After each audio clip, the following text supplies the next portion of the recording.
patingin nga ako ng buko ninyo, Ining. Ito muna, sa akin. Ayan, ayan sa akin. Malaki ang buko mo, Ining, ha. Ito sa'yo, Ining. Wow, Ining. Pwede bang hawak-hawakan yan, Ining? Parang malambot yan, ha. Hawakan ko, Ining. Masyado. Ay! Ay, ito nga lang. Gandang hapon po. Ay, magandang hapon man sa Indo. Ano, magagayo na babae. Ay, pasensya na pa niya sinasabi mo ko. Hindi kasi namin maintindihan eh. Mga Tagalog ka mo? Oo. Marunong naman ako mag-Tagalog, pero probinsyano talaga ako. Anong ginagawa niyo ito, mga Ining? Kaya nag-aaral kasi kami ng gata eh. Baka pwede mag-uwi na lang namin. Bibilin mo yung gata ko. Paano naman ko? Wala na akong gagatain sa bahay. Yun nga, kuya eh. Gusto namin sana bumili ng gata kasi nga yung mister namin wala na rin gata. Wala nang gata ang mister nyo. Yung misis ko nga, wala na akong maibigay na katas at kaya nagkakatas-katas din ako ng gata. Pasensya na mga Ining. Sa iba na lang kayo pumili. Bawal naman dito. Wala eh. Kuya, baka malay mo, makuha ka pa ng ganyan. Pinili pa rin. Ining, alam mo naman dito sa probinsya, mahirap ang binibigay lang. Kailangan may kapalit. May kapalit? Oo. Ayun nga po, bibili na rin namin. Hindi uso ang kapalit dito, pera. Dito sa probinsya, kahit wala kang pera, pwede kang mabuhay. Talaga? Oo. Paano? Ganito na lang, mga Ining. Oh? Total, magagayon kayo, magaganda. Ilang taong ka na, Ining? 23. Ika, 25. 25, Ining. Total, yung buko ko naman gusto mong kunin. Gusto kong makita yung buko ninyo.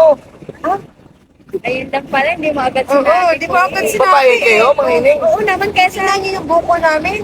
Mababait pala talaga mga taga Manila. Dito sa probinsya, akala namin mga madadamot. Ano pa ba, kuya? Madali naman kami kausap. Kung kanina mo pa sinabi.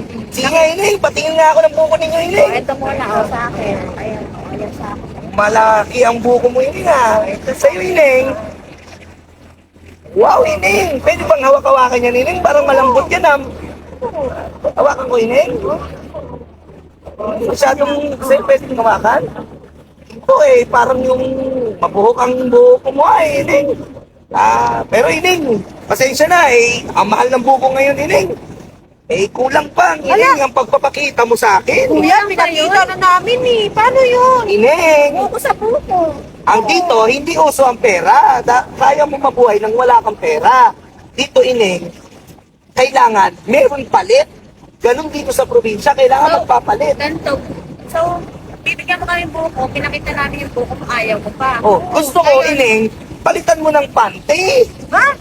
Ganun dito sa probinsya, Ining, pag kailangan mo ng pagkain, panty lang ng babae, pwede na. Kailangan natin ng kata.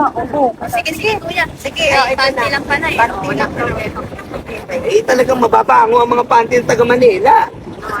Sige nga, amoy-amoyin ko nga rin. Grabe naman yung panty nyo, para ng, ano ba ito, tali. Tali ata ito Kuya, ng... ayan yung uso sa Manila. Sa Manila eh. Oo. Ganyan talagang Maganda, Ining, pwede ka amoy-amoyin. Butterfly, o kapalit Amoy-amoyin yan. nga, Kuya, Ining. kunin na namin. Huling-huli na to, Ining. Meron. Gusto ko makita yung malababalahibo nyo dyan, Ining. Okay lang ba, Ining? Titignan ko lang, Ining. Bago nyo ibigay sa'yo, tag-isa. Oo, ayan. Magagayon ba? Bakit ba wala kang buhok? Bakit ganyan? Sige, Ining, kunin mo na yung buko, Kunin na Ining. namin, kuya. Ako aakyat na lang ako dito, Ining. Maraming salamat. Salamat din, kuya. Hulog ka Marami pala sa probinsya, no? Kahit walang pera, pwede ka makabili. Oo, Ining, ganun talaga.